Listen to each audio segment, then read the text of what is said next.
그런데요, 일단 이제 가정입니다. 이거 정말 가정. 사실 생각하기도 싫은 가정인데, 지난번 북한에 무인기가 왔을 때 우리도 무인기를 보냈잖아요. MDL 넘어서 무인기를 북측 촬영을 하고 보냈는데,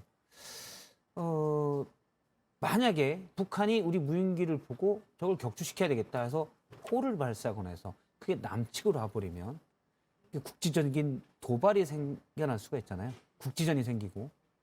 그렇죠. 이런 데서 둘 다 강대강으로 부딪히면 자칫 인명피해가 날 수도 있는 거 아니겠습니까? 이건 정말 생각하기 싫은 가정인데 사실 빠른 일들을 대비를 하고 뭐 지난주 컨티전시 플랜도 짜놔야 되니까요. 예. 이 무인기와 관련해서는 예. 이 윤석열 대통령께서 이 확전을 각오하고 예. 철저한 대응을 준비해라. 예. 이러한 표현이 아니고 음. 확전을 각오하고 북측에 비례성에 의해서 무인기를 보내라. 예. 전자의 이 철저한 대응을 이야기했을 때는 예. 억제의 방점이 있지만 음. 무인기를 보내라는 것은 확전의 방점이 있을 수 있다. 그런 측면일 때 상당히 우려스러운 대목입니다. 보통 정상적인 국가의 지도자들은 예. 이런 군사적인 이런 상황이 있을 때는 국민들의 생명 안정에 직접 관계되기 때문에 메시지에 있어 가지고 역할 분담을 합니다. 예. 다시 말해서 군사를 담당하는 국방부 장관은 나름대로 우리의 의지를 행동적으로 강력히 보여주기 위해서 거세게 표현하죠. 확전, 전쟁 이런 표현을 할 수 있습니다. 그러나 대통령은 정무적인 여기서 판단해야 되기 때문에 예. 이것은 결국 뭡니까? 대통령의 결단은 고뇌에 찬 결단이다. 이렇게 이야기하지 않습니까? 그런데 윤석열 대통령의 무인기 북한 보내라. 이것은 상당히 우려할 수 있는 대목이다. 그런 선상에서 예. 방금 앵커께서 말씀하신 대로 우리 측 무인기가 북측에 들어갔다가 나왔다고 이렇게 알려지지 않습니까? 예. 이렇게 여기 있어. 혹시나 북한 또한 대응 매뉴얼에 의해 가지고 그 무인기를 어떤 무슨 총기에 의해 가지고 또는 포탄에 의해 가지고 예를 들어 우리도 시도했지만 헬기로 격추시키려고 추격을 했는데 헬기 포탄이 만약에 우리 측 기대를 그렇죠. 넘어서도 넘어온다면 이건 또 그렇다면 상황이 충분하게 이것은 국지전으로 발전할 가능성을 배제할 수 없는 대목이었죠. 예. 일례로 우리가 지금 또 이런 것도 있습니다. 지금 이제 북한이 우리가 아까 전에 킬체인이라든지 삼축체계 이야기하지 않습니까? 예. 근데 북한이 임의 장소 예를 들어 가지고 북중 국경 지대에서 예. 일례로 우리 측에 미사일을 발사했다.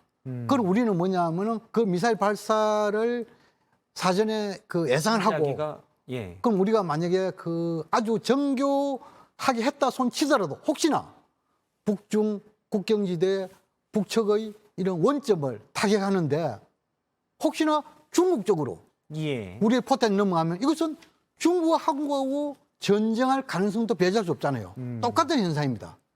그런 거 봤을 때 이런 무인기 북측의 비례성으로 보내는 이 측면에서 상당 부분 확전, 다시 말해서 국지전의 가능성을 예. 염두에 두지 않을 수 있는 그런 대목이기 때문에 이러한 결단이 바로 고뇌적인 결단인데 과연 대통령께서 국민들의 생명과 안전 이런 측면에서 무인기를 직접 보내라. 억제가 아니고 확정 가능성도 염두에 둔 이것이 위험한 발언이다. 저는 그렇게 생각하고. 일각에서는 이런 얘기들도 있습니다. 그러니까 이제 국방부 장관이나 군에서는 충분히 주장할 수 있다고 보는데, 그래서 뭐 전쟁에서 북한을 단시간에 우리가 다 이긴다.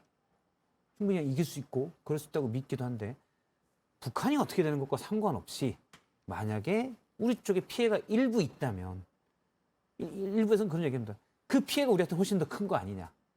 그러니까 전쟁의 위협이나 여러 가지 부분에서, 그래서 뭐 앞서 말씀하신 방사포가 뭐 저 외곽이라도 떨어진다거나요.